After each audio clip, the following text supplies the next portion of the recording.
ಅಂದರೆ ಜನಗಳು ಅಂದರೆ ಇವಾಗ ಡೌನ್ಫಾಲ್ ಆಗಿರೋ ವಿಚಾರವಾಗಿ ಮಾತಾಡಿದ್ರಿ, ಕೆಲವು ರೀಸನ್ಗಳು ಕೊಟ್ರಿ, ಕರೆಕ್ಟ್, ಅದು ಈಗ ಪ್ರೆಸೆಂಟ್ ನಿಜಾನೇ.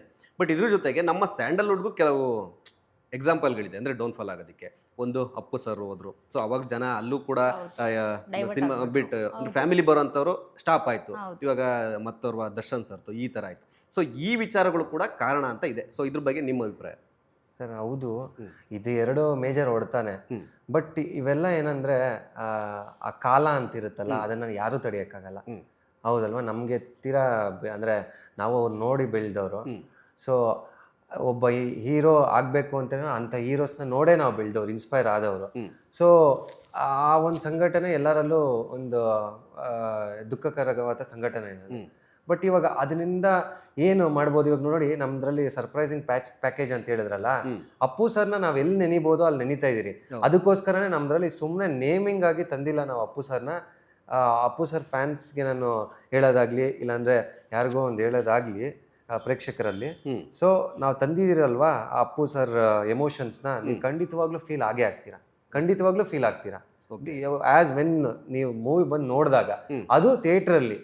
ಯಾಕೆ ನಾನು OTT ಮತ್ತೆ ಫೋನಲ್ಲಿ ಯಾಕೆ ಹೇಳಲ್ಲ ಅಂದ್ರೆ, ಡೈವರ್ಟ್ ಆಗ್ಬಿಡುತ್ತೆ ಸರ್. ಡೈವರ್ಟ್ ಆಗಬಾರ್ದು ಎಮೋಷನ್ಸ್, ಆವಾಗ ನಿಮ್ಗೆ ಕನೆಕ್ಟ್ ಆಗುತ್ತೆ. ಇಲ್ಲಾಂದ್ರೆ ಕಮೆಂಟ್ ಮಾಡೇ ಮಾಡ್ತಾರೆ ಜನ. ಸೊ ದಟ್ ಏನಿತ್ತು ಅನ್ನೋ ಥರನೇ ಕಮೆಂಟ್ ಮಾಡಿಬಿಡ್ತಾರೆ. ಅವರು ಆ ಒಂದು 2 hours ಎಲ್ಲೆಲ್ಲೋ ಡಿಸ್ಟ್ರಾಕ್ಷನ್ಸಲ್ಲಿ ಇದು ಮಾಡಿದ್ರೆ ಕನೆಕ್ಟ್ ಆಗಲ್ಲ. ಬೇಸಿಕಲಿ ಹೆಂಗೆ ಗೊತ್ತಾ, ಈಗ ದೊಡ್ಡವ್ರ ಸಿನಿಮಾದಲ್ಲಿ ಮಾಡ್ತಿಲ್ಲ ಅಥವಾ ನಿಧಾನ ಆಗ್ತಿದೆ, 3 years once 4 years once cinema ಬರ್ತಿದೆ ಅಂತ ಅಂದ್ಬಿಟ್ಟು ನಾವೇನಾದರೂ ಸುಮ್ಮನೆ ಇದ್ರೆ, ಈಗ ನಮ್ಮ ಪ್ರಯತ್ನನ ನಾವೇನಾದರೂ ಬಿಟ್ಬಿಟ್ರೆ ಅವ್ರು ಬರಲಿ ಬಿಡು, ಅವ್ರದ್ದೊಂದು ಹಿಟ್ ಆಗ್ತಿದಂಗೆ ಬ್ಯಾಕ್ ಟು ಬ್ಯಾಕ್ ನಮ್ದೊಂದು ಕೊಡೋಣ ಅಂತ ನಾವೇನಾದರೂ ಸೇರಿಸ್ತಾ ಹೋದ್ರೆ ಏನಾಗುತ್ತೆ? ಯೂಶಲಿ ಇವಾಗ ಈಗ ಒಂದಷ್ಟು AI ನೋಡ್ತಿದ್ದೀರಾ ಅನ್ಸುತ್ತೆ ಬಹುಶಃ.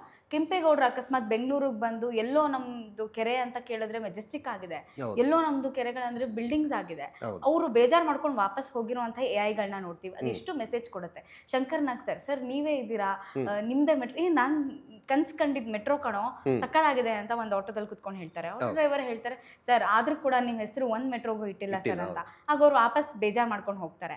ಹಂಗೆ ಈಗ ದೊಡ್ಡವ್ರು ಒಂದು ಬ್ರೇಕ್ ತಗೊಂಡಿದಾರೋ ಅಥವಾ ಬೇರೆ ಯಾವ್ದಾದ್ರು ಪ್ರಿಪ್ರೇಷನ್ ಅಲ್ಲಿ ಇದಾರೋ ಗೊತ್ತಿಲ್ಲ, ಪ್ರಿಪ್ರೇಷನ್ ಅಲ್ಲಿದ್ದು ಅವರಿಗೆ ಇನ್ನೂ ಇನ್ಸ್ಪೈರ್ ಮಾಡ್ಬೇಕು. ಪರವಾಗಿಲ್ಲ ಅವ್ರದೇ ಓಡ್ತಿದೆ ಕಣೋ, ನಾವ್ಯಾಕೆ ಮಾಡಬಾರ್ದು ಅಂತ ಅವರಿಗೂ ಅನಿಸ್ಬೇಕು. ಅದು ಬರೀ ಹೀರೋಗಳಿಗೆ ಮಾತ್ರ ನಾ ಹೇಳ್ತಿಲ್ಲ, ಪ್ರೊಡ್ಯೂಸರ್ಸು ಅಷ್ಟೇ, ಇವರು ಡೈರೆಕ್ಟರ್ಸು ಅಷ್ಟೇ.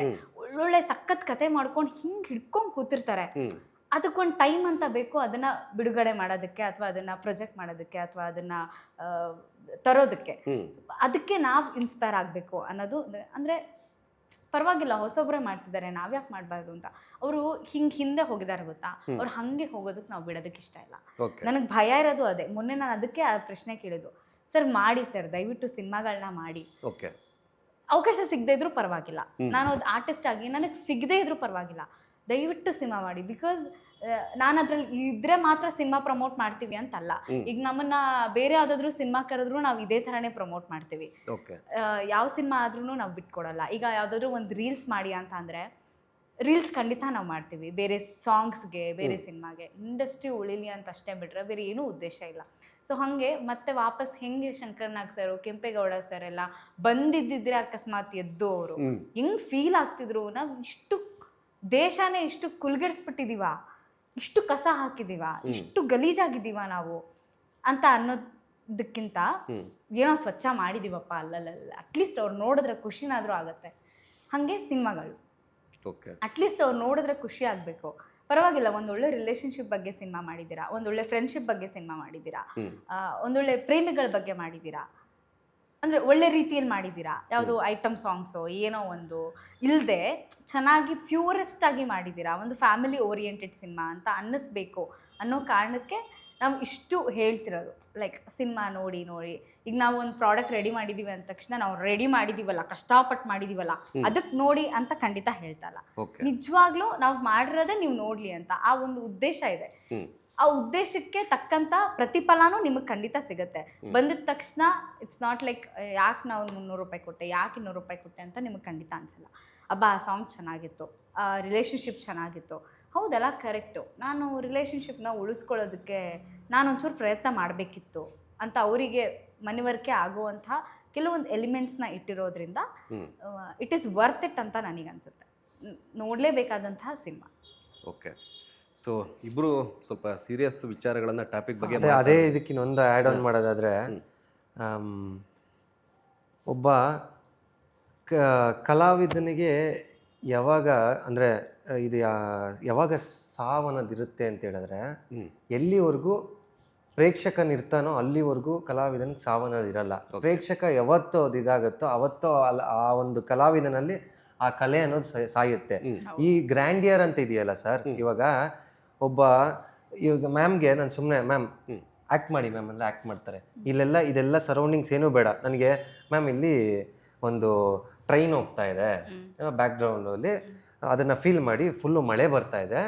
ಸೊ ಒಂದು ಕಂಪ್ಲೀಟ್ಲಿ ರೊಮ್ಯಾಂಟಿಕ್ ಸೀನ್ ಮ್ಯಾಮ್, ಒಬ್ರು ಹೀರೋ ಬಂದಿದ್ದಾರೆ, ನೀವು ಅವ್ರ ಜೊತೆ ಒಂದು ಲವ್ ಸೀನ್ನ ಎನಾಕ್ಟ್ ಮಾಡಬೇಕು ಅಂತೀನಿ. ಇವಾಗಲೂ ಅವ್ರು ಅದೇ ಥರ ಮಾಡ್ತಾರೆ. ಆಡಿಯನ್ಸ್ ನೋಡೋರು ಕೂಡ ಅಲ್ಲಿ ಎಲ್ಲನೂ ಫೀಲ್ ಆಗ್ತಾ ನೋಡ್ತಿದ್ರೆ ಅವರಲ್ಲಿ ಆ ಕಲೆ ಹಂಗೆ ಇರುತ್ತೆ, ಮತ್ತು ಅದು ಎನಾಕ್ಟ್ ಆಗುತ್ತೆ. ಅದೆಲ್ಲ ಏನೂ ಬೇಕಾಗಿಲ್ಲ. ಇವೆಲ್ಲ ಏನು ಗೊತ್ತಾ, ಆಭರಣಗಳು. ಸೋಲ್ ಇರೋದು ಮ್ಯಾಮ್ ಆ್ಯಕ್ಟ್ ಮಾಡ್ತಾ ಇರ್ತಾರೆ. ಸೊ ಇದನ್ನು ನೋಡೋಕೆ ಯಾರು? ಇದನ್ನೆಲ್ಲ ಹೇಳಿದ್ರಿ ನಾವು, ಬಟ್ ಇದನ್ನು ಅನುಭವಿಸ್ಬೇಕಾಗಿರೋದು ಯಾರು? ಪ್ರೇಕ್ಷಕರು. ಯಾವಾಗ ಅಲ್ಲಿವರೆಗೂ ಚಪ್ಪಾಳೆವರೆಗೂ ಬರ್ತಾ ಇರುತ್ತೆ, ಪ್ರೋತ್ಸಾಹ ಬರ್ತಾ ಇರುತ್ತೆ, ಇಲ್ಲಿನ ಕಲೆ ಸಾಯಲ್ಲ. ಯಾವಾಗ ಅಲ್ಲಿ ಬಿದೋಗುತ್ತೆ, ಇಲ್ಲಿ ಏನೇ ತುಂಬಿಸಿದ್ರು ಕೂಡ ವೇಸ್ಟ್. ಸೊ ಹಂಗಾಗಿ ಇವಾಗ ಗ್ರ್ಯಾಂಡಿಯರ್ ಮೇಲೆ ಹೋಗ್ಬೇಡಿ, ಸೋಲ್ ಅನ್ನೋದನ್ನ ಉಳಿಸ್ಕೊಳ್ಳಿ ಅಂತ ನಾನು ಪ್ರೇಕ್ಷಕರಲ್ಲಿ ಕೇಳ್ತೀನಿ. ಲೇಟೆಸ್ಟ್ ಹಾಗೂ ಇಂಟ್ರೆಸ್ಟಿಂಗ್ ಸುದ್ದಿಗಳಿಗಾಗಿ ಬಾಸ್ ಟಿವಿ ಕನ್ನಡ ಚಾನೆಲ್ನ ಸಬ್ಸ್ಕ್ರೈಬ್ ಮಾಡಿ, ಹಾಗೆಯೇ ಬೆಲ್ ಐಕಾನ್ ಪ್ರೆಸ್ ಮಾಡಿ. ಇದರ ಜೊತೆಗೆ ಫೇಸ್ಬುಕ್, ಇನ್ಸ್ಟಾಗ್ರಾಮ್, ಎಕ್ಸ್ನಲ್ಲೂ ಮಿಸ್ ಮಾಡದೆ ಫಾಲೋ ಮಾಡಿ.